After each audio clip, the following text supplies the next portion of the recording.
ڈھونڈتے رہیں. حضرت فاروق اعظم رضی اللہ تعالیٰ عنہ فرماتے ہیں میں جب بھی بستر پہ جاتا ہوں اس وقت تک نہیں سوتا جب تک میں صبح سے لے کر شام تک مجھ سے جو جو کام ہوا ہے اس کا میں حساب نہ لگا لوں، اس کا حساب نہ لگا لوں، تب تک میں بستر پہ سونے کے لیے نہیں جاتا. اگر میں نے نیکیاں کی ہیں تو رب کا شکر ادا کرتا ہوں، اگر مجھ سے کوئی بھول ہو چکی ہے تو رب کی بارگاہ میں معافی مانگ کے سوتا ہوں. تو یہ عادتیں جب تک ہماری اندر نہیں ہوگی ہم کامیاب نہیں ہوں گے. ہمارے مقصد کو تلاشو. مصطفیٰ جان کریم صلی اللہ علیہ وسلم نے فرمایا من عرف نفسہ فقد عرف ربہ، جس نے اپنے آپ کو پہچان لیا اس نے رب کو پہچانا.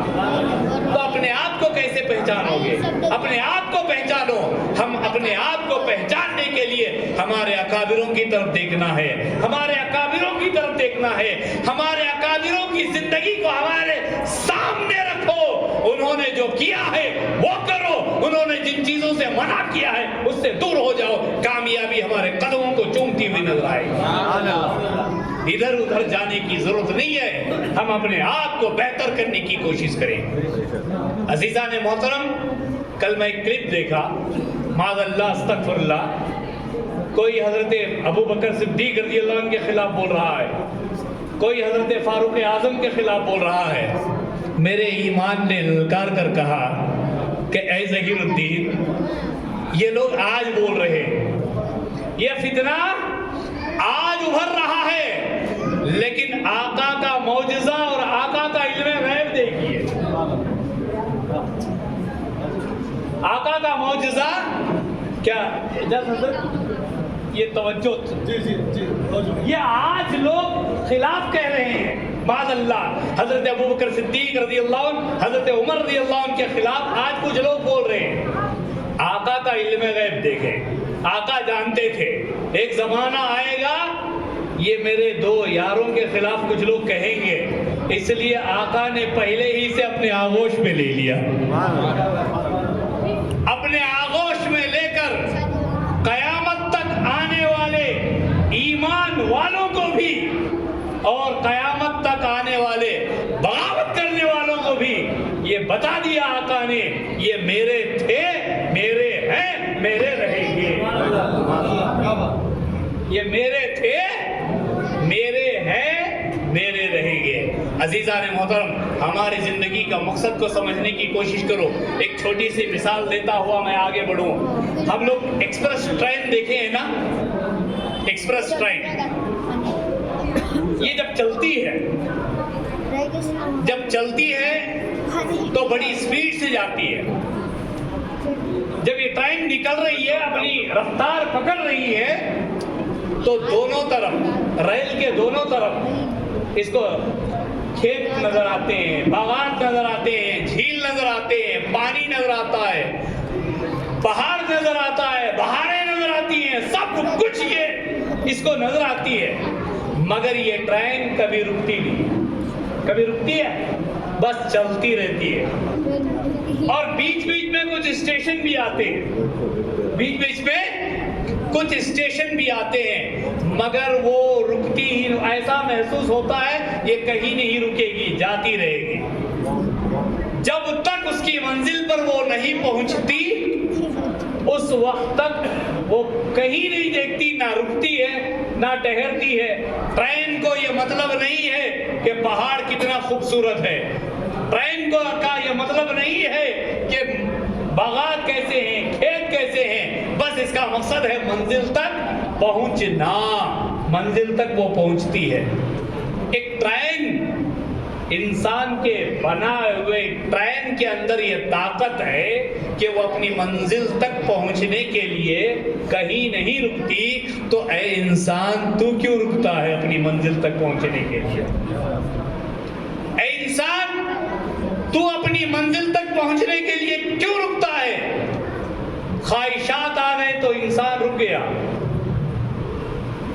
کہیں محبت ابھر گئی تو انسان فانی محبت میں کہیں انسان رک جاتا ہے، کہیں تکلیف تکلیفوں میں رک جاتا ہے، کہیں خوشیوں میں رک جاتا ہے، لیکن تیرا مقصد دنیاوی باغات دیکھنے کے لیے نہیں ہے، تیرا مقصد مصطفیٰ کو راضی کرنے کا ہے، تیرا مقصد ولیوں کو راضی کرنا ہے، تیرا مقصد رب قدیر کو راضی کرنے کا لیے ہے۔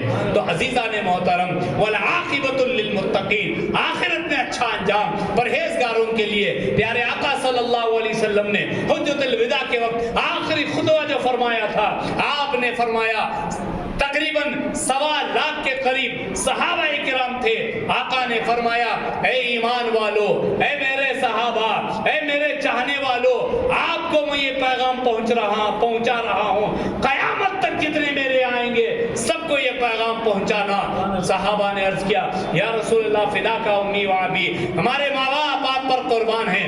آقا نے فرمایا جن جن باتوں کو میں بتاؤں تم بھی عمل کرنا اور تمہارے آنے والے نسل بعد نسل تک یہ پہنچانا۔ صحابہ نے عرض کیا یا رسول اللہ لبیک یا رسول اللہ۔ آقا نے فرمایا تم مجھے وعدہ کرو نماز کبھی نہیں چھوڑو گے۔ صحابہ نے عرض کیا یا رسول اللہ ہم وعدہ کرتے ہیں نماز کبھی نہیں چھوڑیں گے۔ آقا نے فرمایا وعدہ کرو اپنی نگاہوں کی حفاظت کرو گے۔ صحابہ نے عرض کیا یا رسول اللہ ہم وعدہ کرتے ہیں ہم اپنی نگاہوں کی حفاظت کریں گے۔ آقا نے فرمایا وعدہ کرو کبھی غیبت نہیں کرو گے۔ صحابہ نے عرض کیا یا رسول اللہ ہم وعدہ کرتے ہیں ہم کبھی غیبت نہیں کریں گے۔ آقا نے فرمایا تم وعدہ کرو کسی کو تکلیف نہیں دو گے۔ صحابہ نے عرض کیا یا رسول اللہ ہم وعدہ کرتے ہیں ہم کسی کو تکلیف نہیں دیں گے۔ آقا نے فرمایا وعدہ کرو تم کسی کا دل نہیں دکھاؤ گے۔ صحابہ نے عرض کیا یا رسول اللہ ہم وعدہ کرتے ہیں ہم کسی کا دل نہیں دکھائیں گے۔ آقا نے فرمایا وعدہ کرو ایمانداری کے ساتھ تجارت کرو گے۔ صحابہ نے عرض کیا یا رسول اللہ ہم وعدہ کرتے ہیں ہم ایمانداری کے ساتھ تجارت کریں گے۔ آقا نے فرمایا تم وعدہ کرو بڑوں پر شفقت کرو گے، چھوٹوں سے بڑوں سے محبت کرو گے، چھوٹوں سے شفقت کریں گے۔ صحابہ نے عرض کیا یا رسول اللہ ہم وعدہ کرتے ہیں ہم بڑوں کا ادب کریں گے، بڑوں سے محبت کریں گے، چھوٹوں پر شفقت کریں گے۔ آقا نے فرمایا تم وعدہ کرو اپنی بیویوں کو نہیں ستاؤ گے، تم وعدہ کرو کبھی جھوٹ نہیں بولو گے، تم وعدہ کرو کہ تم اپنے آپ کو بہتر ثابت ہونے کے لیے اپڈیٹ ہوتے رہو گے۔ صحابہ نے عرض کیا یا رسول اللہ ہم وعدہ کرتے ہیں۔ تو آقا نے کئی نصیحتیں فرما کر آقا نے یہ فرمایا اے میرے صحابہ اتنی چیزوں کی گارنٹی تم مجھے دیتے ہو تو جنت کی گارنٹی میں تمہیں دیتا ہوں۔ والعاقبۃ للمتقین، آخرت میں اچھا انجام پرہیزگاروں کے لیے۔ اے ایمان والو متقی ہو جاؤ، ایمان والو پرہیزگار ہو جاؤ۔ حضرت خواجہ غریب النواز رحمت اللہ تعالی علیہ کی سوانح کو ہم دیکھیں تو ہمیں یہ سمجھ میں آتا ہے کہ آپ نے کتنی محبت کی تھی اللہ سے، کتنی محبت کی تھی رسول اللہ سے۔ جب نور والے سے محبت رہے گی تو چہرہ نور علی نور ہو جائے گا۔ جب وہ چہرہ نور علی نور ہوگا اس چہرے کو جو دیکھے گا فدا ہو جائے گا، اس چہرے کو جو دیکھے گا فدا ہو جائے گا۔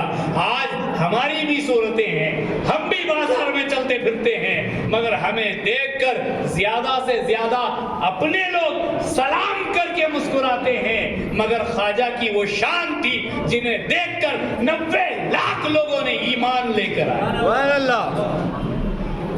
یہ وقار کس نے عطا کی؟ یہ مصطفیٰ کے صدقے رب نے عطا کی۔ یہ چیزیں ہمارے اندر آنی چاہیے۔ حضرت خواجہ غریب النواز رحمت اللہ تعالی علیہ کی محبت ہمارے دل میں بسنی چاہیے، اور ایسی بسیں رب کی بارگاہ میں دعا ایسی کرو کہ مولا ہمیں خواجہ کو ہم جیسا مانتے ہیں ویسا خواجہ کی بھی ہمیں ماننے کی توفیق۔ ابھی کتنی دیر بولنا؟ تو درود پاک پڑھیے اللہم صلی علی سیدنا مولانا محمد بارک وسلم صلی اللہ علیہ وسلم والسلام علیکہ یا رسول اللہ، کیونکہ میں کوشش کرتا ہوں کہ میری طرف سے تکلیف نہ ہو۔ تو حضرت خواجہ غریب النواز رحمت اللہ تعالی علیہ کی سوانح ہم لوگ تو کافی سنتے تھے، سنتے ہیں، سنتے رہیں گے، لیکن میں آج روداد بتانے کی کوشش کر رہا ہوں۔ حضرت خواجہ غریب النواز رحمت اللہ تعالی علیہ نے کبھی نماز چھوڑی؟ حضرت خواجہ غریب غریب النواز رحمۃ اللہ تعالی علیہ نے کبھی جھوٹ بولا؟ کبھی خواجہ غریب النواز رحمۃ اللہ تعالی علیہ نے کسی کا دل دکھایا؟ جب انہوں نے نہیں دکھایا، ان کی مجلس میں ہم بیٹھے ہیں تو ہم اٹھنے سے پہلے رب کی بارگاہ میں وعدہ کر کے اٹھیں کہ مولا ہمیں خواجہ کا جیسا بنایا ہے ویسا خواجہ کی ہر بات ماننے کی توفیق عطا۔ یہ وعدہ کر کے ہم نکلو، جب یہاں سے اٹھیں گے پھر دیکھو کامیابی کیسے ہوگی۔ عزیزان محترم، میں جو مثال اس وقت دیا پھر دوبارہ دینے کی کوشش کروں کہ حضرت خواجہ غریب النواز رحمۃ اللہ تعالی علیہ یہ ہندوستان کو چلا رہے،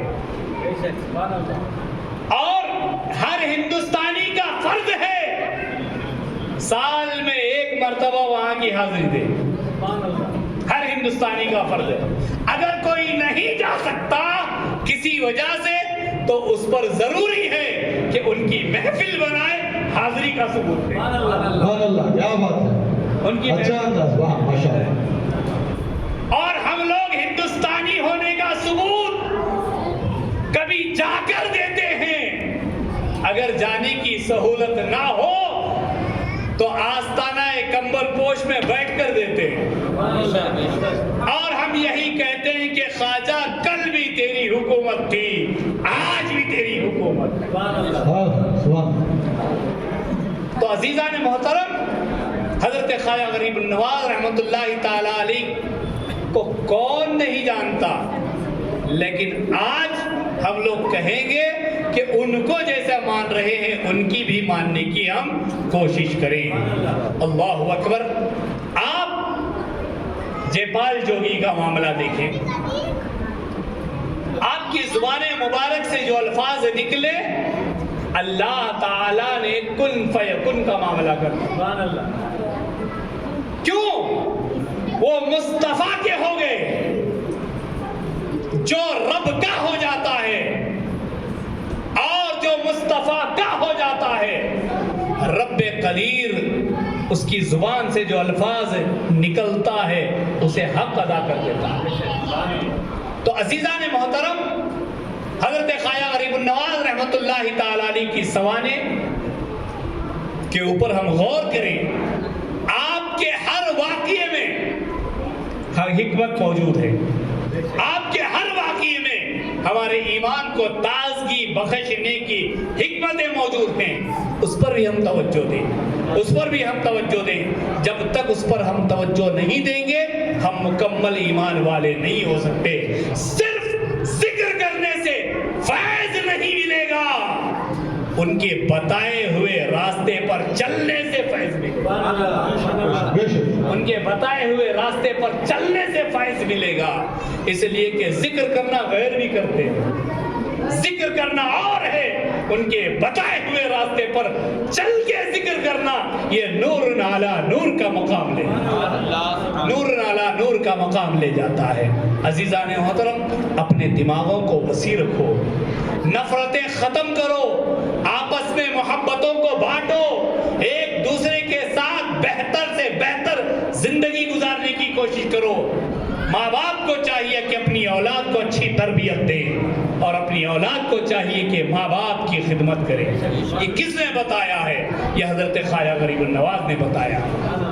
عزیزان محترم، اگر ماں نیک ہو تو اولاد حضرت غوث اعظم جیسی ہوتی ہے، ماں نیک ہو تو اولاد حضرت خواجہ غریب النواز رحمۃ اللہ علیہ جیسی ہوتی ہے، ماں نیک ہو تو اولاد حضرت کمبل پوش رحمۃ اللہ علیہ جیسی ہوتی ہے۔ تو اللہ تبارک و تعالی ولیوں کو جو ولایت دیا ہے یہ ان کی اولیاء کرام کی شان ہے، اللہ نے دے دیا، مگر کچھ رول ماں باپ کا بھی ہے، رول کچھ ماں باپ کا بھی ہے۔ تو وہ چیز ہمارے اندر آنی چاہیے، ہمارے اخلاق کو بہتر کرنی چاہیے۔ حضرت غوث اعظم علیہ رحمت رضوان کی بارگاہ میں جب قاضی صاحب آئے بسم اللہ خوانی کے لیے، کہا بیٹا پڑھو اعوذ باللہ من الشیطان الرجیم، تو حضرت خواجہ غریب حضرت غوث اعظم علیہ رحمت رضوان نے 17 پارے پڑھ دی،